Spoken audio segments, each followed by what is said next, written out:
নমস্কার বন্ধুরা, আবার চলে এসেছি দুই দিদি রান্নাঘরে। তো যথারীতি একটা মাছের ঝোল করব পাতলা করে, এই গরমের মধ্যে পারফেক্ট খাবার এই সিজনে। তো সেটা হলো গিয়ে কাতল মাছ 6 টুকরা নিয়েছি আমি, 5 টুকরা মাছ নিয়েছি। কাতল মাছ নুন হলুদ আর একটু লেবুর রস আর সরষের তেল দিয়ে ম্যারিনেট করে আমি আধা ঘন্টা রেখে দিয়েছিলাম। আর লাগবে হলো গিয়ে সজনে ডাঁটা, একটু সজনে ডাঁটা দিয়ে করব, কচি সজনা। আর আলু নিয়েছি, বড় একটা আলু এইভাবে লম্বা করে করে কেটে। আর মশলার মধ্যে লাগবে একটু জিরে বাটা, একটু লঙ্কা বাটা, একটু ধনে বাটা, একটু হলুদ, একটু কাশ্মীরি লঙ্কার গুঁড়ো আর নুন, এই লাগবে মশলা। আর গোটা জিরা ফোড়নে লাগবে আর সরষের তেল দিয়ে এটা রান্নাটা করব। তো কীভাবে করব আপনারা পাশে থাকুন, দেখতে থাকুন। আমার গ্যাস ধরানো হয়ে গেছে, কড়াইও গরম হয়ে গেছে। এখন আমি তেলটা দিব।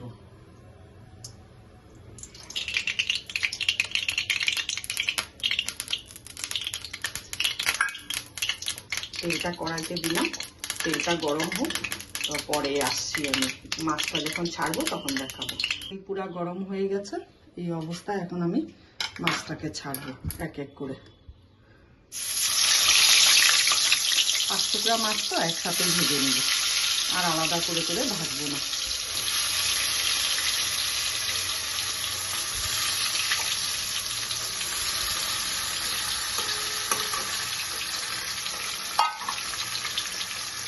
এখন গ্যাসের আঁচটাকে পুরো হাই ফ্লেমে দিয়েছি, দিয়ে মাছটাকে ভাজবো।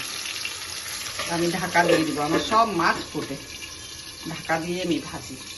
এখন একটু গ্যাসের আঁচটাকে মিডিয়াম করে দিব, করে দিয়ে পরে মাছটা ভাজি। 1 পিস মাছ ভাজা হোক, পরে আমি দেখাচ্ছি আবার। এখন ঢাকনাটা তুলব, গ্যাসের আঁচটাকে একদম লো করে দিয়েছি।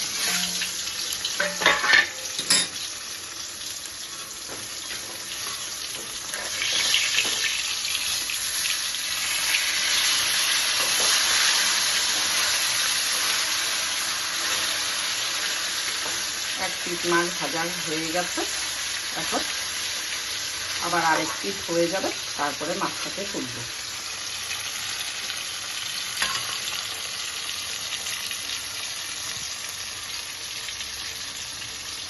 মাছটা তুলে নিয়েছি ভেজে, তোলাটা আর দেখালাম না, ভাজা হয়ে গেছে।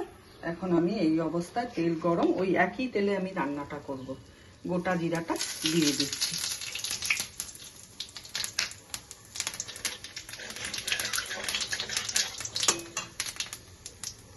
এখন দেব হলো গিয়ে আলু।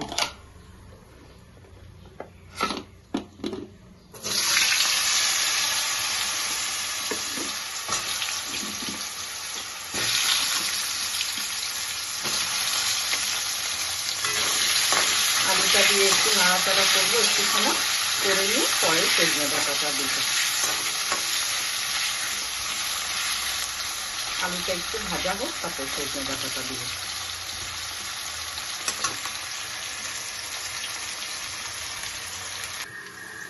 আলুটা মোটামুটি একটু ভাজা হয়েছে, এই অবস্থায় আমি সজনে ডাঁটাটা দিয়ে দিব।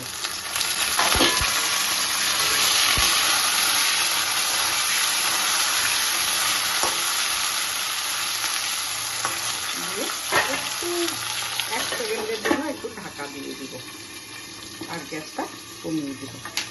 গ্যাসের আঁচটাকে সিম করে দিলাম এখন, দিয়ে আবার পরে দেখাচ্ছি আমি। এখন ঢাকাটা তুলে দেব। এখন তো কচি সজনাগুলো এমনিই সেদ্ধ হয়ে যাবে।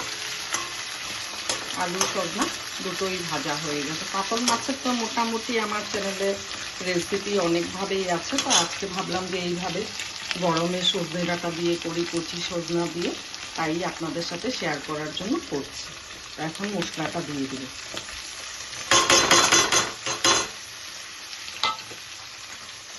দিয়ে একটু নাড়াচাড়া করবো, আর ওই মশলার প্লেটটার মধ্যে একটু জল দিয়ে তারপরে আবার এই কড়াইতে এই জলটা দিয়ে দিব, দিয়ে ভালো করে মশলাটাকে কষাবো।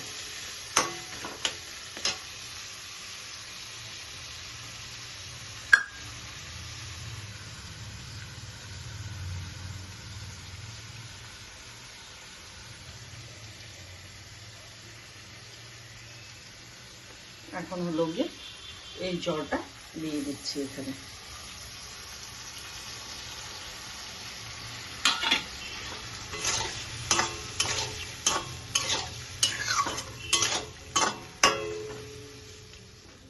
দারুণ লাগে এইভাবে মাছের ঝোল, আমার তো খুব ভালো লাগে। ফলি মাছও আমি করি এইভাবে, দারুণ লাগে সজনে ডাঁটা দিয়ে, কচি সজনে ডাঁটা দিয়ে।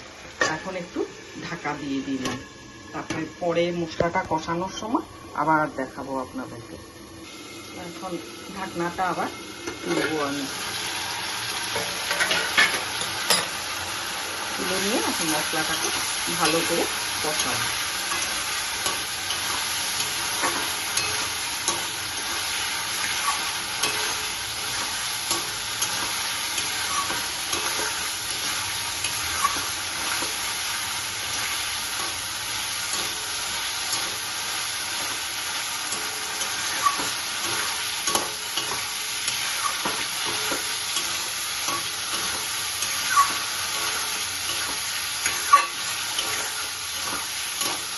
এটার মধ্যে কিন্তু তেঁতুল দেওয়া যায়। করলা যদি চিকন চিকন করে কেটে এইভাবে পাতলা পাতলা করে করলাটাকে ভেজে মাছ দিয়ে পিঠা ঝোল দারুণ লাগে, সেই টেস্টি লাগে। ওটা ফলি মাছ বেশি ভালো লাগে, কাতল মাছ তো তাই করলাম না ওটা। মশলাটা ভাজা হয়ে গেছে, মশলা গা দিয়ে পুরো তেল ছেড়ে দিয়েছে, ভাজা ভাজা হয়ে যাচ্ছে। আলুটা ভাজতে ভাজতেই সেদ্ধ হয়ে যাচ্ছে। পাতলা পাতলা করে আলুটাকে কেটেছি না, ওই জন্য।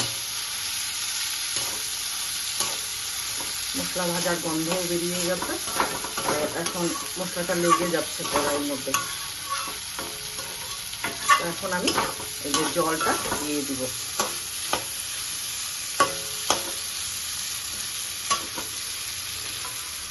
আমি এই যে গরম জল করে রেখেছি, এই জলটা দিয়ে দিব।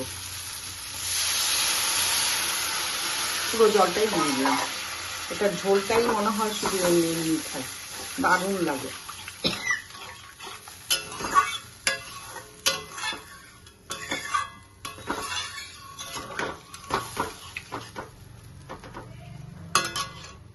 এখন আমি ঢাকা দিয়ে দিব ভালো করে, ঝোলটা যাতে ফোটে। তারপরে মাছ দিয়ে একটু ফুটিয়ে নিয়ে নামিয়ে দিব। তো আবার পরে ফিরে আসছি, দেখাচ্ছি। যখন জল দিয়েছি পুরো গ্যাসের ফ্লেমটাকে হাই করে রেখেছিলাম, তাহলে ঝোলটা টকবকিয়ে ফুটে, তো ঝোলের স্বাদটা অন্যরকমই হয়, আলাদা টাইপেরই হয়। গ্যাসে যখন বসানো থাকে কড়াইটা, তখন জল দিয়ে কম আঁচ করলে পরে হয় না। তো এবার আমি ঢাকনাটা তুলে দিব। ঝোল পুরা ফুটে গেছে, টকবকিয়ে একদম।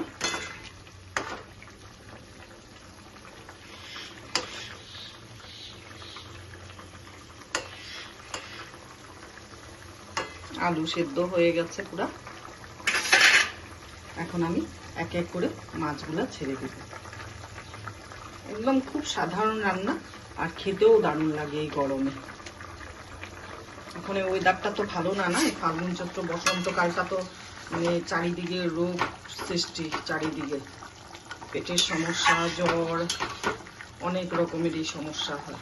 তো এইভাবে ঝোল রান্না করে খাওয়াটা, আমি মনে করি এইভাবে পাতলা পাতলা রান্না খাওয়াটাই উচিত, রিচ খাওয়াটা উচিত না। কেন গরমটা পড়বে, আবার গরমটা শরীরে সহ্য করারও তো একটু সময় লাগে না।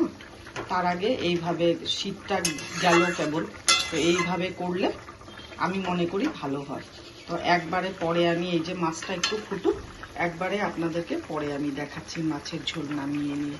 তো রাখছি এখন। এই যে আমার কাতলা মাছের ঝোল আলু দিয়ে সজনে ডাঁটা দিয়ে তৈরি হয়ে গেছে। তো কেমন লাগলো রেসিপিটা আপনারা কমেন্ট করে বলবেন আমাকে। তো ফেসবুক থেকে দেখলে পরে লাইক কমেন্ট শেয়ার করবেন প্লিজ প্লিজ। আর ইউটিউব থেকে দেখলে পরে সাবস্ক্রাইব করবেন চ্যানেলটাকে, পাশে দেওয়া বেল আইকনটা প্রেস করবেন আর কমেন্ট করবেন।